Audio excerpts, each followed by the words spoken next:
I hope आप सभी बहुत अच्छे होंगे और आपकी प्रिपरेशन भी बहुत अच्छी चल रही होगी। आज की अपनी इस न्यू वीडियो में हम शुरू करने वाले हैं अपना एक नया टॉपिक, एवरेज। हमने अपनी प्रीवियस वीडियोस में रीजनिंग के कुछ टॉपिक्स देखे जिसमें हमने सिटिंग अरेंजमेंट को देखा और हमने कोडिंग एंड डी कोडिंग को देखा। तो उससे पहले हमने एप्टीट्यूड के 2-3 टॉपिक्स किए थे, फिर हमने रीजनिंग के 2 टॉपिक्स उठाए। अब हम दोबारा बैक टू एप्टीट्यूड हैं। तो इसी तरीके से हम मिक्स में करेंगे कि आप लोगों को ज़्यादा एप्टीट्यूड करने में भी बोरियत ना फील हो और रीजनिंग करने वालों को भी ऐसा ना लगे कि यार एप्टीट्यूड तो हो ही नहीं रही है। तो इसी तरीके से मिक्स प्रोसीजर चलेगा। तो अब हम एवरेज शुरू करने वाले हैं।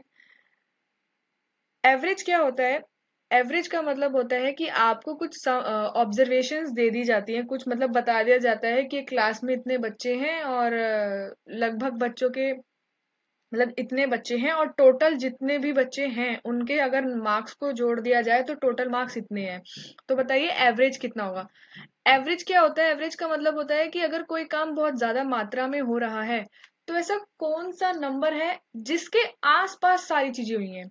ठीक है, मतलब कि अगर क्लास में 5 बच्चे हैं, ठीक है, क्लास में 5 बच्चे हैं और बोला जा रहा है कि एक के मार्क्स हैं 20, एक के मार्क्स हैं 18, एक के मार्क्स हैं 15, एक के मार्क्स और हैं 15 और एक के मार्क्स है 17। तो इनको ऐड करोगे आप और फिर अपॉन में डिवाइडेड बाय 5 कर दोगे तो एक एवरेज मार्क्स आएगा। मान लीजिए, मैं नहीं आपको एग्जैक्ट आंसर बोल रही हूँ, पर मान लीजिए वो ये कह देता है कि एवरेज जो है ना वो 16 आ रहा है। तो इसका मतलब ये है कि लगभग जितने भी लोग हैं उन सबके मार्क्स 16 के ही आसपास हैं, आगे या पीछे। तो एवरेज का मतलब है कि जो भी आपको वैल्यू मिल रही है, जो भी आपको आंसर मिल रहा है, जो मार्क्स हैं या जो भी उस क्वेश्चन का मार्क्स हो या प्राइस हो किसी चीज का या कुछ भी, तो वो गिवन आंसर के आसपास ही डोल रही है उन सारी टर्म्स की वैल्यू। ठीक है, तो मैं आपको पहले तो एवरेज का फॉर्मूला बता देना चाहती हूँ। एवरेज का मतलब होता है, एवरेज का फॉर्मूला होता है सम ऑफ ऑल ऑब्जर्वेशन। मतलब कि जो भी आपको क्वेश्चन दिया गया है, जो भी आपको क्वेश्चन दिया गया है तो उसमें जो भी नंबर, जो भी वैल्यू या फिर जो भी मार्क्स, जो भी पैसे, जो भी क्वेश्चन है उसके हिसाब से जो भी है उन नंबर्स का सम अपॉन नंबर ऑफ ऑब्जर्वेशन, वो जितने भी हैं वो नंबर ऑफ ऑब्जर्वेशन। अब जैसे कि मैंने आपके लिए यहाँ पे ऊपर ये मार्क्स वाला एक लिखा है, तो अगर मैं इस ये हमें क्वेश्चन दे दिया है और मुझे ये जो है इस फॉर्मूला में अप्लाई करना है, तो सम ऑफ ऑब्जर्वेशन का मतलब है कि ये जो ऑब्जर्वेशन है मेरी, ये जो मार्क्स है स्टूडेंट्स के, इनका सम करना है। ठीक है, तो 20 plus 15 15 30, 30 plus 20 is 50, 50 plus 18 is 68 and 68 plus 68 plus 17 is 85। ठीक है, तो ये हो जाएगा 85 ऊपर। और कित नंबर ऑफ ऑब्जर्वेशन मतलब कितनी है? 1 2 3 4 5, नंबर ऑफ ऑब्जर्वेशन है 5। एक मिनट, आई थिंक मैंने एडिशन में कुछ गड़बड़ तो नहीं की है ना?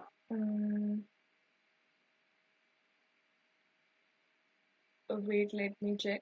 15 प्लस 15 30, 50, 50 प्लस 18 68, 68 प्लस 17, नहीं मैंने ठीक किया है 85। ठीक है, तो 85 अपॉन 5। तो अगर मैं इसको कट करूं तो 5 वन जा 5, ठीक है, एंड 5 7 जा 35। मैंने यहाँ पे 16 बोला था बट देखिए आपको आंसर मिला 17। इट मीन्स ये 17 जो है ये एवरेज है इन नंबर का।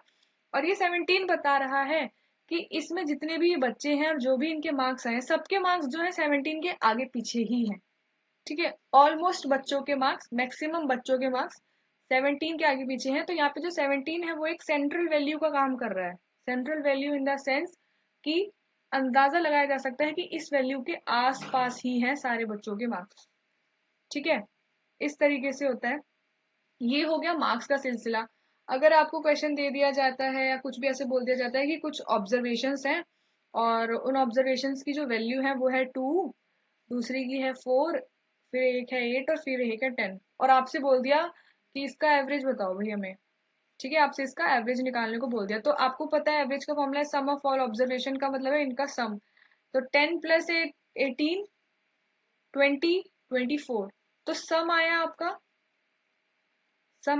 24, और फिर ऊपर होता है number of observation, number of observation. ठीक है, तो नंबर ऑफ ऑब्जर्वेशन कितने हैं, कितनी टर्म्स हैं, 1 2 3 4, यानी कि 4। तो जब आप इसको सॉल्व करेंगे तो 4 6 24। ठीक है, 4 6 24, तो यानी कि आपका एवरेज है 6। तो इट मीन्स यहाँ पे 6 जो है एक सेंट्रल वैल्यू का काम कर रहा है।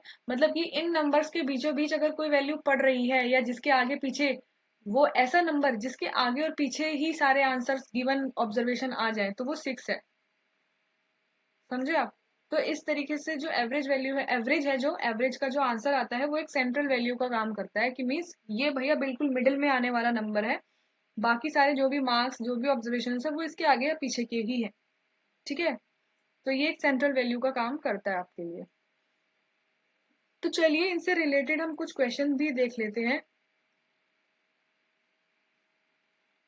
पहला क्वेश्चन है, काफी इजी क्वेश्चन है,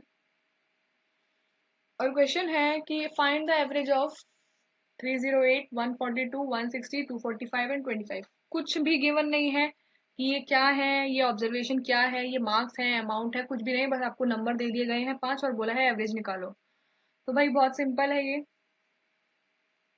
बट मैं यहाँ पे कलर चेंज कर लेती हूँ एक बार।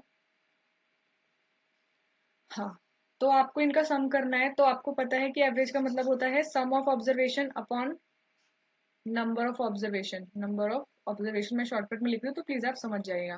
तो चलिए इनका सम करते हैं।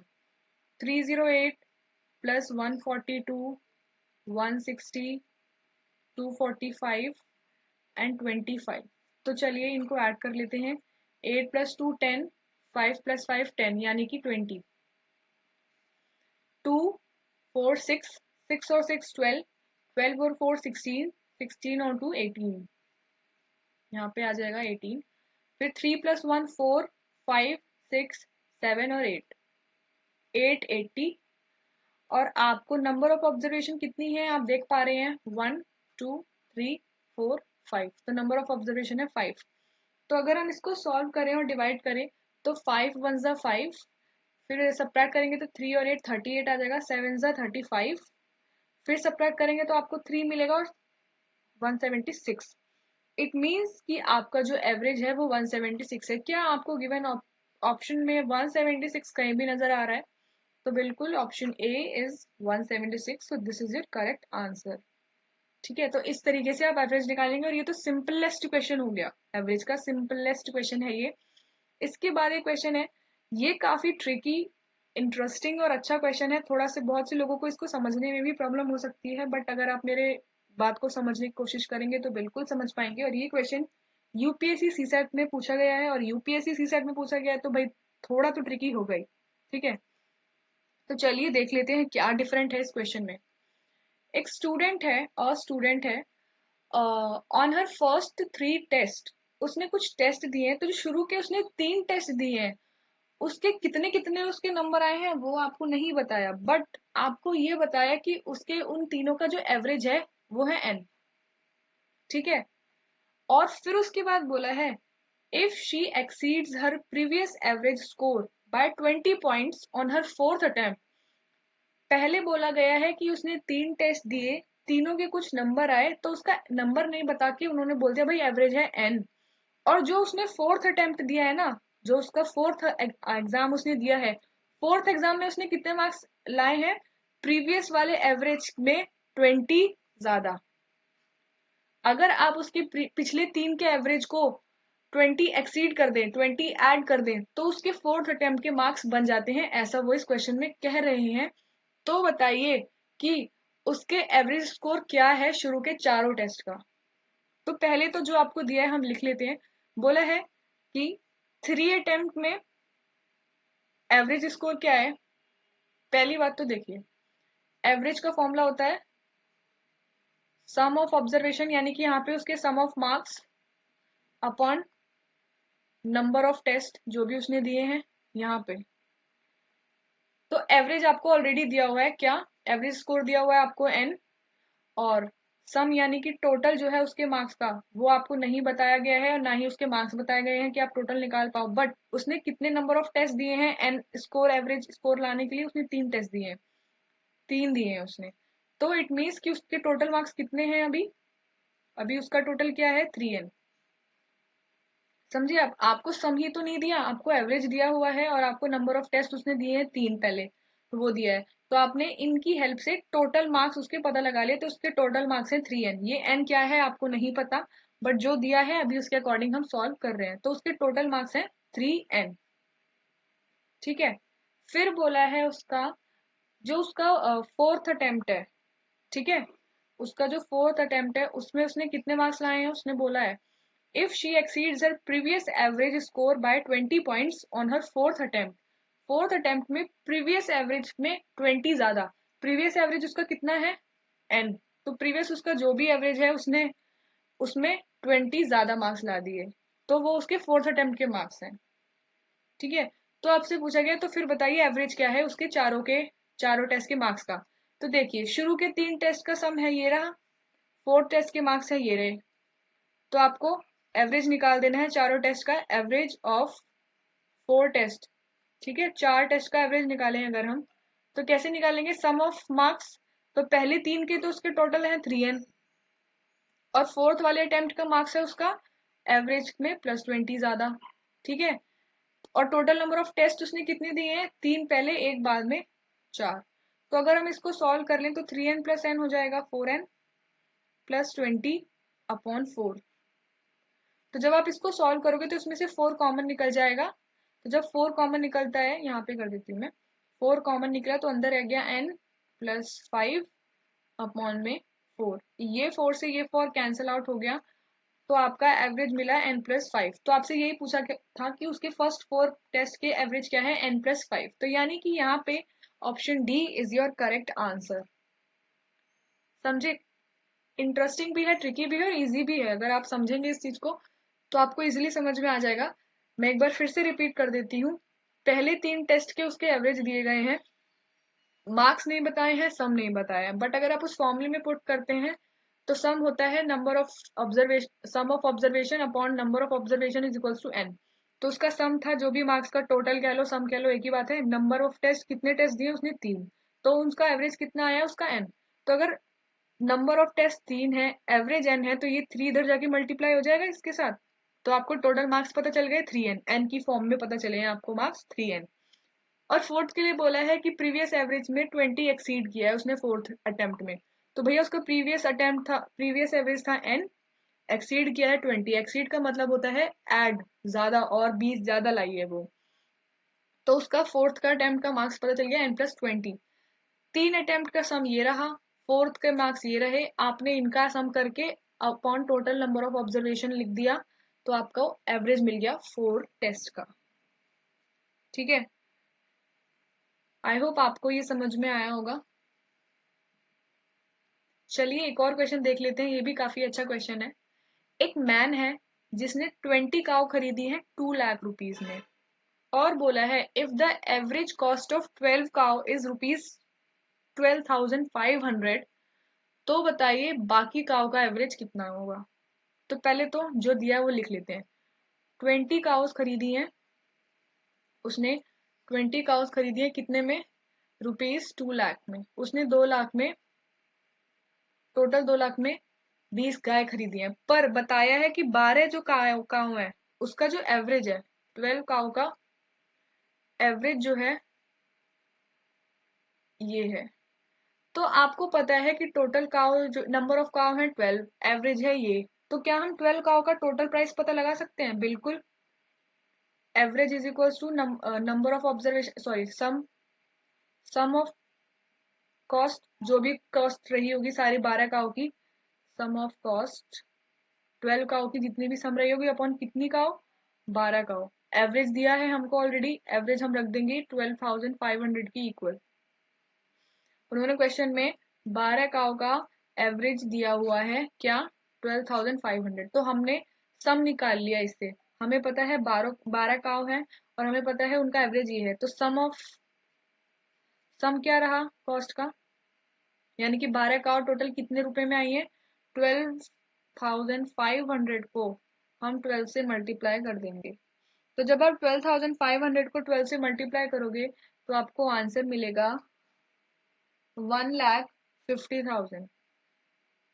आप चाहे मल्टीप्लाई करके देख लेना, 1,50,000 आपको मिलेगा। इट मीन्स कि जो 12 गाय हैं, जो 12 गाय हैं वो 1,50,000 की आई हैं, 20 गाय 2 लाख की आई हैं। तो बची हुई कितनी गाय हैं? उसने एवरेज कॉस्ट पूछा है बची हुई गाय का। बची हुई कितनी काऊ है? 8 काऊ अभी भी रिमेनिंग है। ठीक है, तो अगर 20 काऊ का 2 लाख प्राइस है, 12 काऊ का 15 लाख है, तो 8 काऊ का प्राइस कितना होगा? टोटल टोटल कॉस्ट में से 12 काऊ का कॉस्ट माइनस कर दें। टोटल कॉस्ट जो कि 20 काऊ का है माइनस 12 काऊ का कॉस्ट, तो टोटल है 2 लाख, और 12 काऊ का कॉस्ट है 1,50,000। तो इट मीन्स 8 काऊ कितने में आई है? 50,000 में। ठीक है, तो 8 काऊ की कॉस्ट आ गई 50,000। तो अगर तो एवरेज किस 8 काऊ का एवरेज कितना रहा? रिमेनिंग काऊ का पूछा है ना। 12 का तो उन्होंने बताया, बची भी कितनी है? 12 के बाद 8 बची है, क्योंकि उसने टोटल 20 खरीदी है। 12 का आपको एवरेज दिया है, तो आपने एवरेज की हेल्प से 12 का टोटल निकाल लिया। तो 12 काऊ आई थी 1,50,000 में, तो बची हुई 8 काऊ 50,000 में आई है। ठीक है, टोटल कॉस्ट में से आपने 12 की कॉस्ट को माइनस करा, तो आपको 8 काऊ का कॉस्ट पता चल गया। तो अगर आपको एवरेज पूछा है रिमेनिंग काऊ, अब रिमेनिंग काऊ तो यही है ना, 12 के बाद बची तो 8, तो टोटल कॉस्ट क्या है 8 काऊ की? 50,000। और कितनी कितनी काऊ है 50,000 में? 8 है। तो हम एवरेज निकाल लेंगे अगर, तो पहले इसको कैंसिल आउट करते हैं, ये सीधा डिवाइड कर लेते हैं। कैंसिल आउट क्या, ठीक है, 8 6 जा 48, 20, 8 1 जा 8, 8 2 जा 16, 40, 5 जा 40, और पीछे का ये जो जीरो बचा है ये जीरो। यानी कि एवरेज कॉस्ट रिमेनिंग काउ का है आपका 6250, यानी कि 6250 इज योर आंसर। क्या 6250 ऑप्शन में है? तो yes, option C is the correct answer. ठीक है, तो ये क्वेश्चन भी काफी इंटरेस्टिंग था, आई होप आपको समझ में आया होगा। मैं अपनी अगली वीडियो में प्रीवियस ईयर में पूछे गए यूपीएससी के और भी क्वेश्चंस लाऊंगी। एक क्वेश्चन मैंने जो कि यूपीएससी का आपके सामने आज सॉल्व किया था वो ये है, काफी इंटरेस्टिंग और इजी क्वेश्चन था। ठीक है, अगर आपको मेरी वीडियो अच्छी लगी है तो प्लीज इसको लाइक करें, ज्यादा से ज्यादा शेयर करें, एंड अगर आपको कोई भी डाउट आता है किसी भी क्वेश्चन में तो प्लीज मुझसे पूछें, एंड प्लीज मेरे चैनल को सब्सक्राइब करें। Thank you.